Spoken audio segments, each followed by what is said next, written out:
Alright, what's up guys? It's Minx, and today, okay, well we'll start with, in the last video, we finished up our GUI setup, so we were able to draw buttons, we added functionality to them, and all that good stuff. We even made a sort of a test menu. We didn't really we haven't really done anything with it. It's going to be our main menu, but this gives us a setup for getting things started.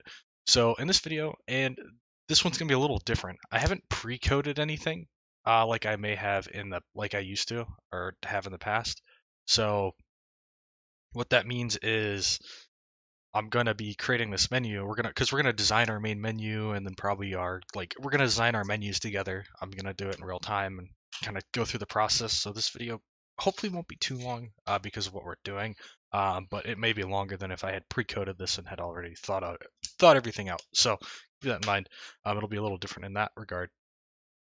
But there's one other thing I wanted to touch on that's not really related to this. It's related to the project. So I've been looking at some RPG stuff, and we're still going to do what this original project was scoped to do. We're going to finish it. We're going to take that path. However, when we're done, when we're satisfied with the project, I'm going to be moving over to, or we're going to take the same project. We're going to duplicate it, and we're going to cut out the stuff that makes it a platformer, and we're going to turn this into a um, an RPG. We're gonna have a lot of cool stuff. So I'm not gonna go into that too much. And I may even start doing that before this, and I just have two video series on that stuff running. A lot of it will be, a lot of stuff will be similar. Because, for example, this game menu stuff, we can steal this and apply it over. We have player movement. We might want to get rid of gravity because we'll be in a sort of a going around a world um, rather than like going across a 2D area. But the two dimensions would technically be kind of different. But yeah, we're gonna do something like that. So we'll see. I'm not sure if I want to have two video series like this running, but yeah. So let's go ahead and set this up.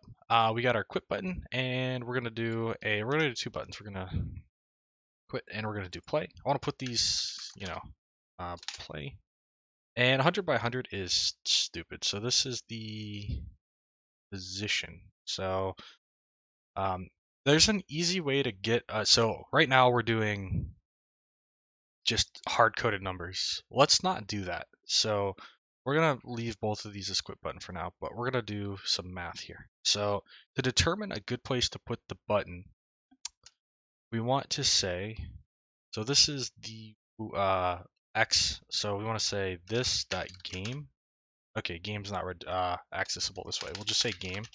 So game dot what is it? Screen? Not oh, is that stuff private? That stuff might be private. We're just gonna make screen size public because we want it. Oops, I have my hand offset. There we go.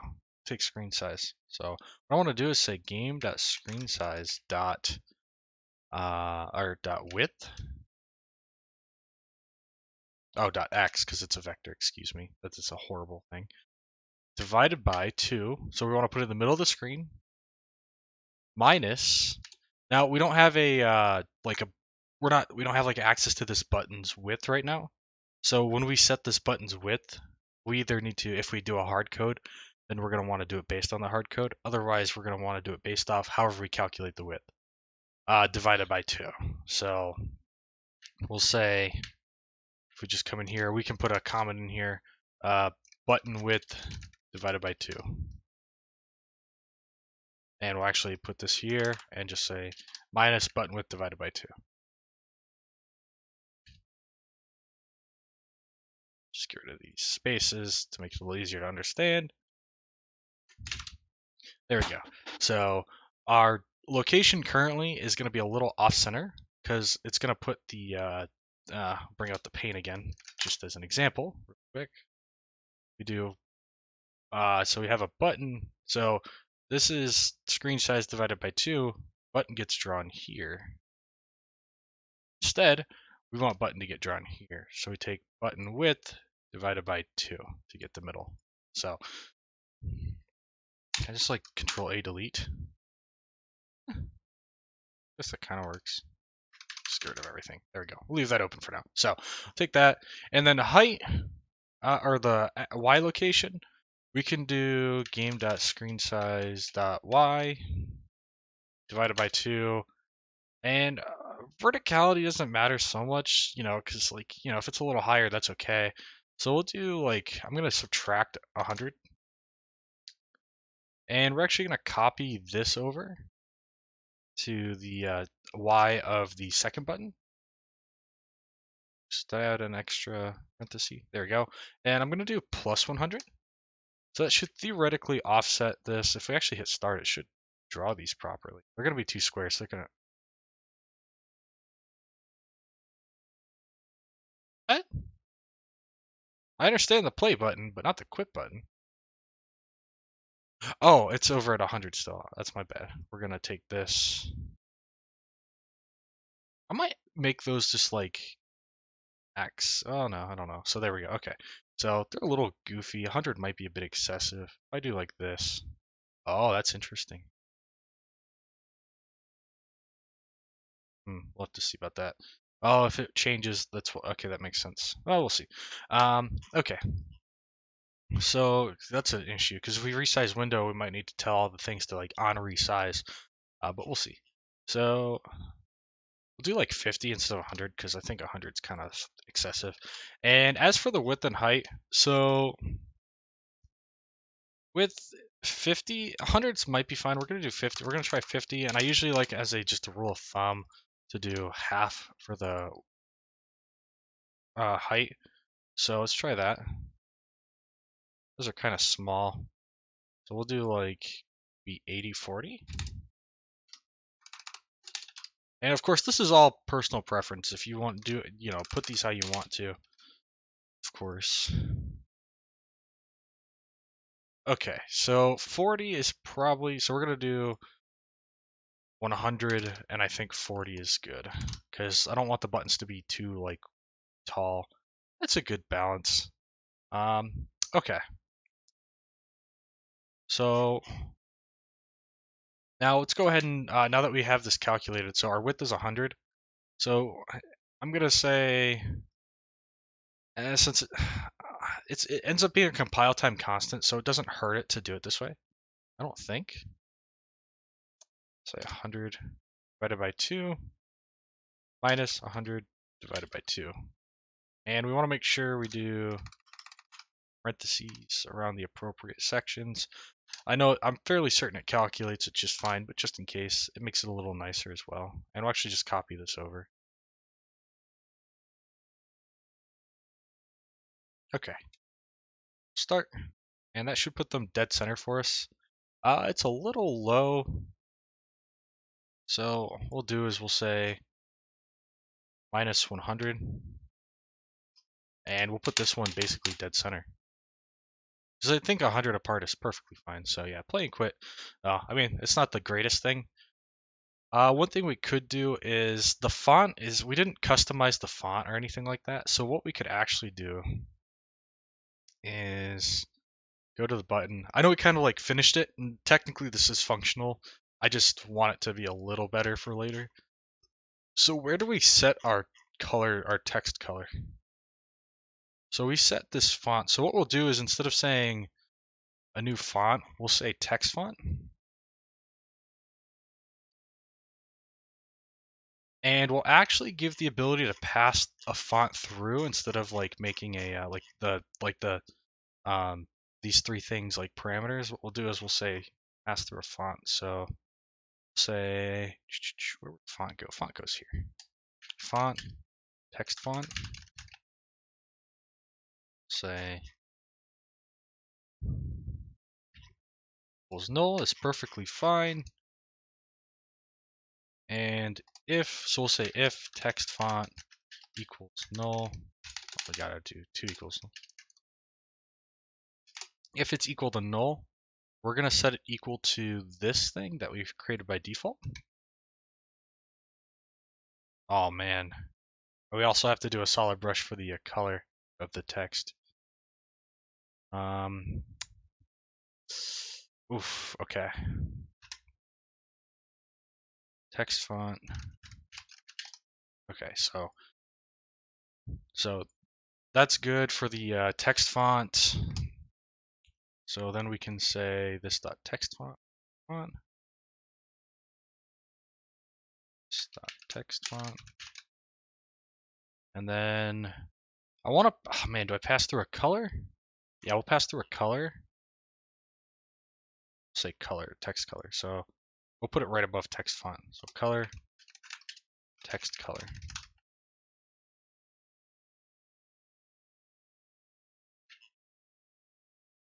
Okay. Color, text color equals, oh, is it default? What? That's new.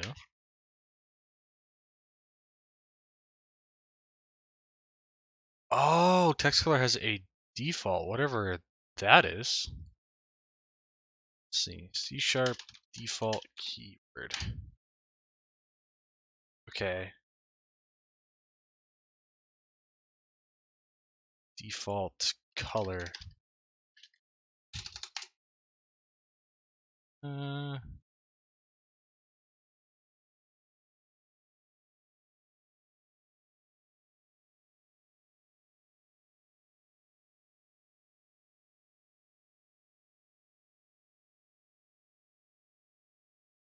we're not going to do it that way. Okay, that's interesting, but I don't think it's going to be what we want to see here. I mean, it technically works, but we'll just not initialize it. We'll do the same thing for text color that we've done for the other ones. So text color. So if text color or dot is it dot is empty? Yeah, it's dot is empty. And we say text color equals, and I'm gonna default to the text color of black, but otherwise we can specify it. So now we can set that up. The color dot or this dot text color. There we go. Okay, so I figured we were gonna have to do that at some point. I just thought it might have been able to be done a little easier, or not a little easier, but later. So okay, so now we can come over to game menu, and we can specify these on a per button basis. We can also set up like a thing like, and I don't know if we want to set this up at menu or main menu.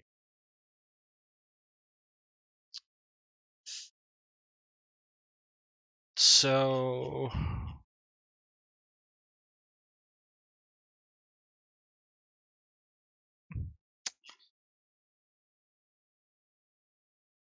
okay, so what we'll do is we'll create a font. So we'll say var text font equals new font.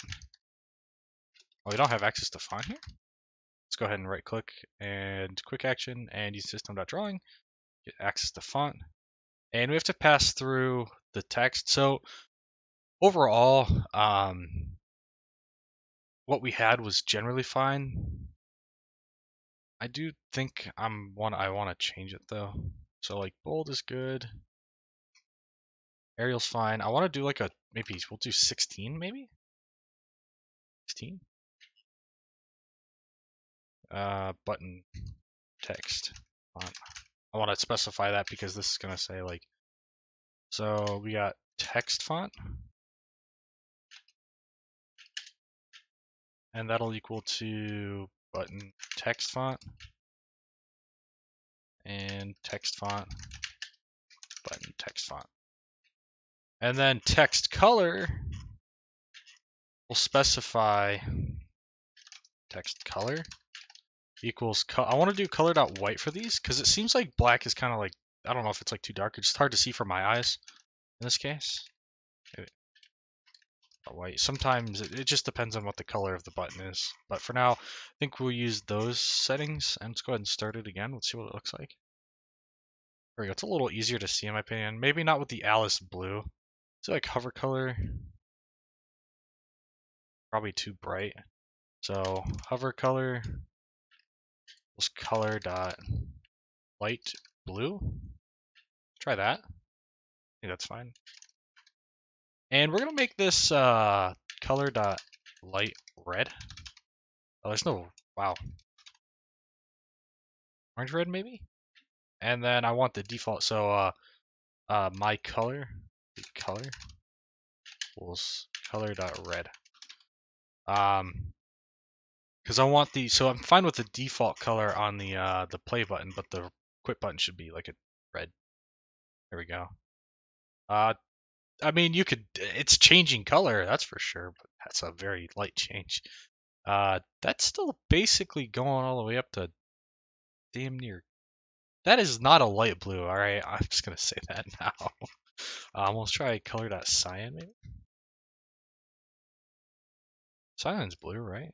It's like the same thing! What? What is colorblind? Let's see, color.blue. Let's see, any other blues here? Uh, Sky blue? Sky blue is like a light blue.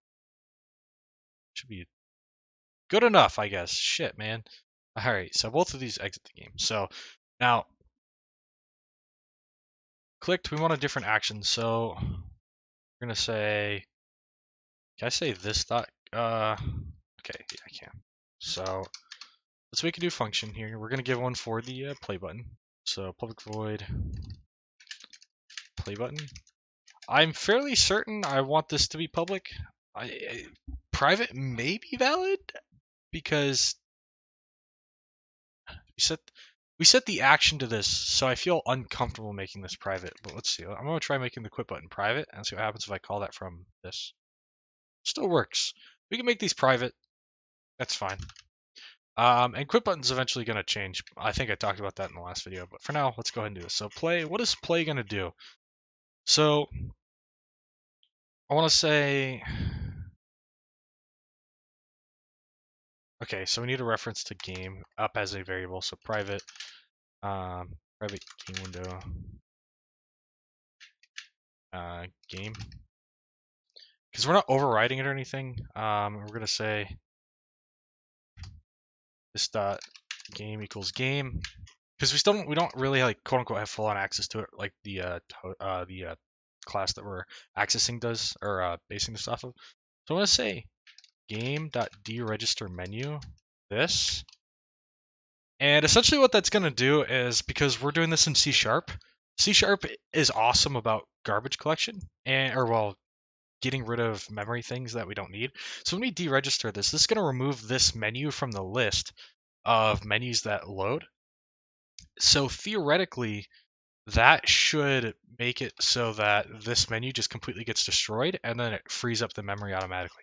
Not that I'm really worried about memory, but that should essentially tell it to clear that up so that we can proceed. So I'm going to hit start and I just want to see the game continue to exist, but these buttons disappear. Okay, so this is interesting, and I'm surprised we haven't come across this yet. So we see a system.invalid operation exception collection was modified and operation may not execute. So let's go ahead and stop. Let's actually try that again. Okay, so it happens every time. That's actually interesting. So what we want to do is just change active menus to list. And in fact, we're probably going to have to do this for all of these. So what toList does, because this is already a list, active menus is a list of menus. What happens is active menus.toList creates a copy of active menus and tries to and calls it on that copy. So that way, when we change active menus, while active menus is being looped through, and I see why it's going to break every time because it happens on mouse click, so it's that timing. But this will essentially prevent it from accessing that list while that list is in the process of being modified, which will prevent it from tossing that particular error. So now if we hit play, it disappears. So awesome. So that deregisters that menu, and let's see. Is there any? It's not. I don't think it's big enough to actually be able to tell any like significant difference in our RAM usage or anything like that. So I'm not gonna bother trying to like go in and do that. But we do know that it's working. So what do we want to do after we hit play is we probably want to go ahead and create our next menu.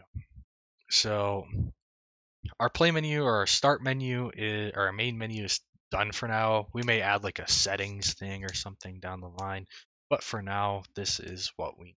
So let's go ahead and we can collapse main menu.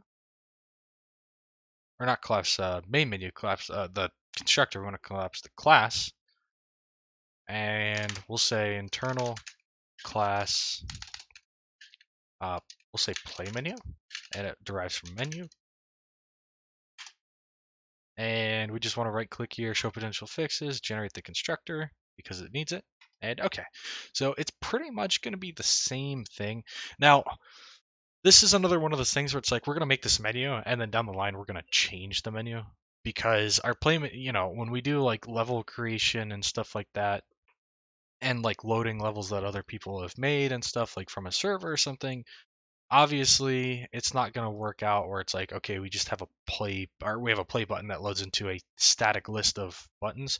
Instead, we'll do something like we'll have to dynamically create. So when we hit like play, we dynamically create a list of buttons with this different information and stuff like that. Because we're also going to not be able to just simply do buttons with text. We'll probably have to specify a custom type of button. Like probably not even it probably won't even derive from button. The only thing it'll drive is probably the whether it's being overlaid. And actually, that's already done. It'll have to be a special type of button. If you've ever done like a server browser, an Unreal Engine, or probably even Unity, you create a list of buttons that have images, text, and stuff on them that pull from that thing. So that's what we're going to be doing here. We're not going to be creating that. But for now, we're just going to do like a button that says, hey, this is what you're clicking on. So that's okay. Let's go ahead and actually what we'll do is we'll take the button from main menu. Yeah. Actually, we'll take the first three things. So we'll take the button font and the first button. I think that's okay. Go back to the left. And we'll say, what did I just do? Okay, that's right. And we'll just reference game again. This our game window, game, and that'll do that. So this button, I'm gonna make. Let's see. So that's the X and the Y. That's good. And we're going to see void or private void load level or start. We'll say start level for here because it's not going to load the level from this. That's going to be called back at the game. So we'll say instead of play button start level. And okay. So now our width and height I probably want to change. So like for example, we'll probably do like 300 wide and 100 tall. See how that looks. That's gonna be pretty big button. And this isn't actually gonna be created yet, son of a bitch. So the nice thing about what we've actually done here is we don't have to go back to game and say game dot register play menu. We just say new play menu, and we would say game. We've already got game. So we don't even need to do a bunch of stuff. And I'd probably change it to this dot game. I don't like it being implicit. There we go. Okay. So we see the little detriment of not having a access to the like item size.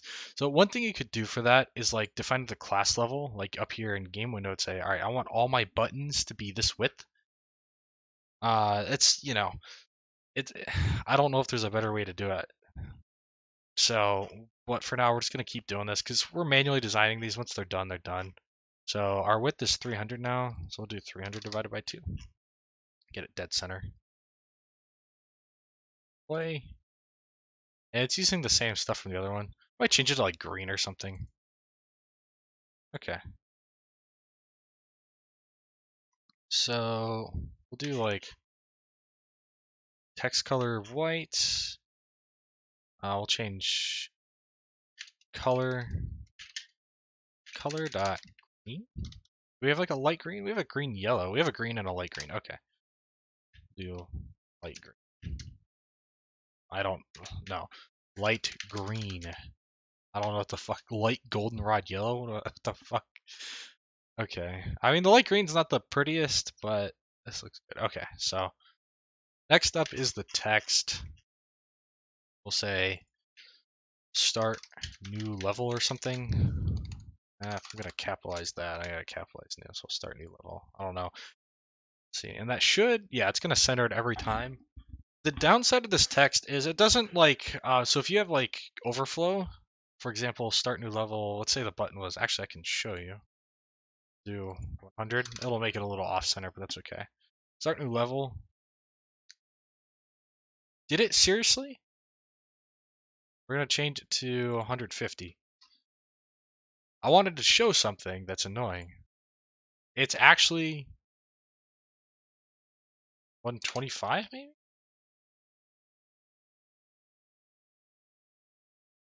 Wait, is it like better?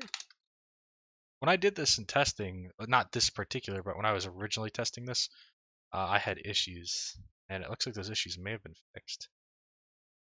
Or maybe they're just really hard with the text that I've got. Say 105.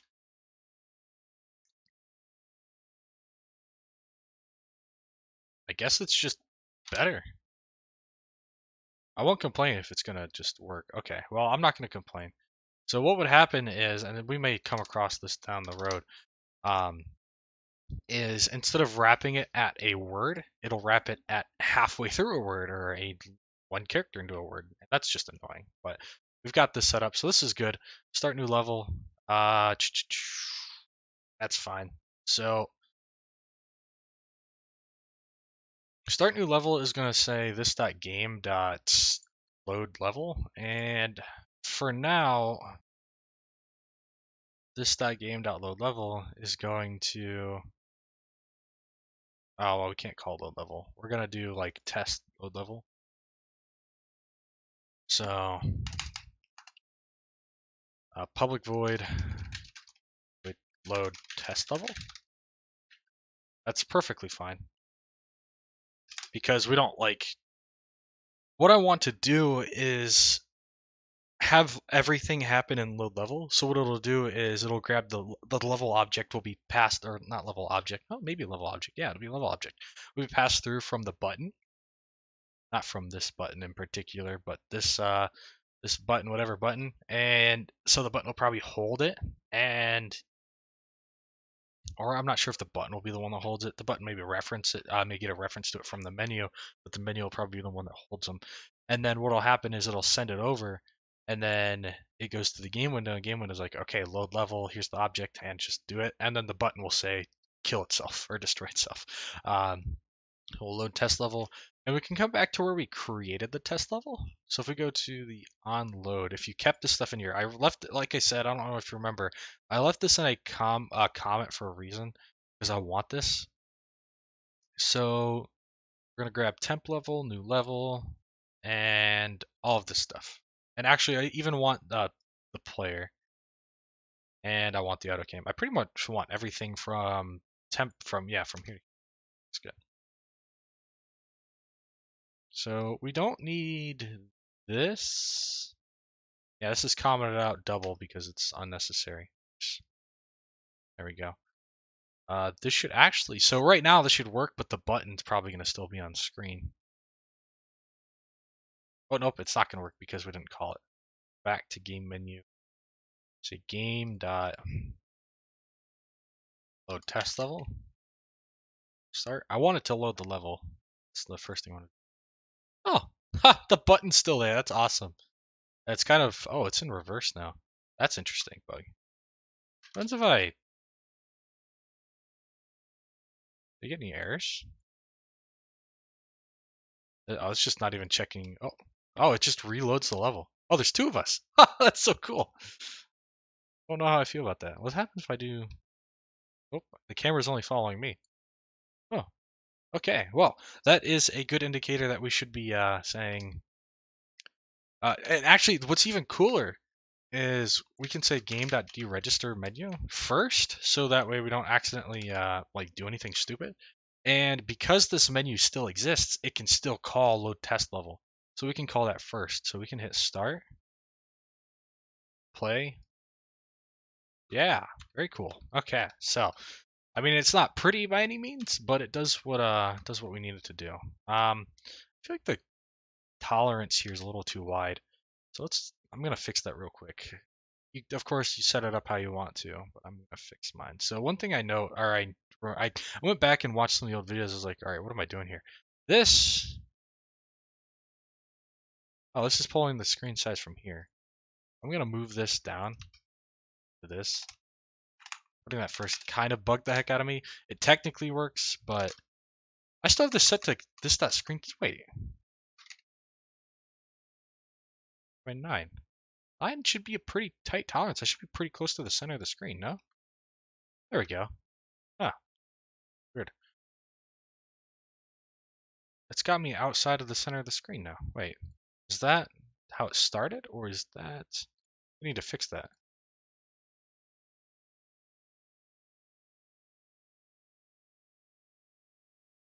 So when I collide with something,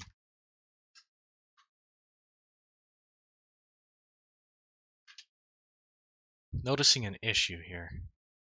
My player is stuck.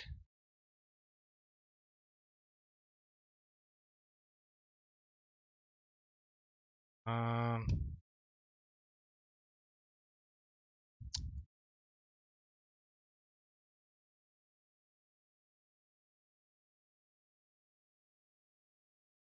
I may need to, yeah, because it's like stuck here. I may need to fix that. That may need to be the next thing we do actually. Toggle auto, and then the player calls it. I thought it was working. Then again, I mean, aside from like the testing that we did, I haven't tested too much. It's good here.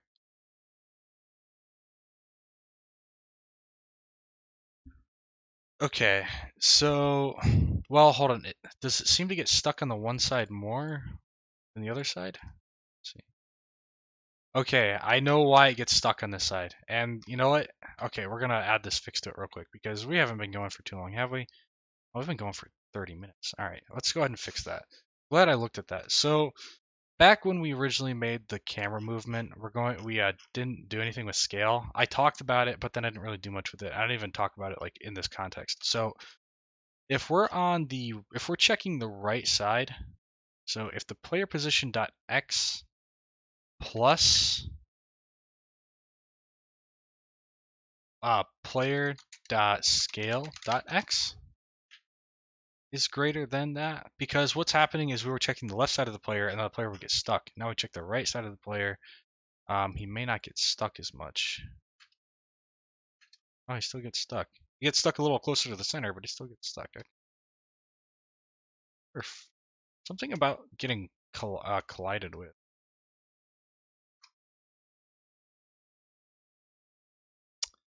Let's see if there's any real easy fix. If we do greater than or equal to...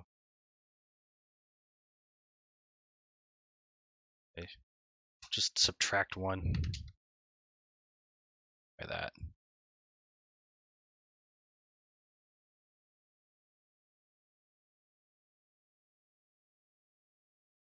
Huh? Oh.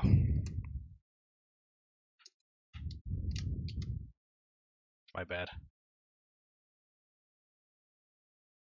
And that's back to this glitch. I mean, it works. We don't get stuck on that side, but it's not smooth. So if I do like -1 on this one,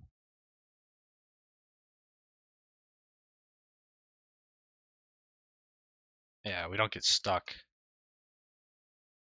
Let's try 0.1 F.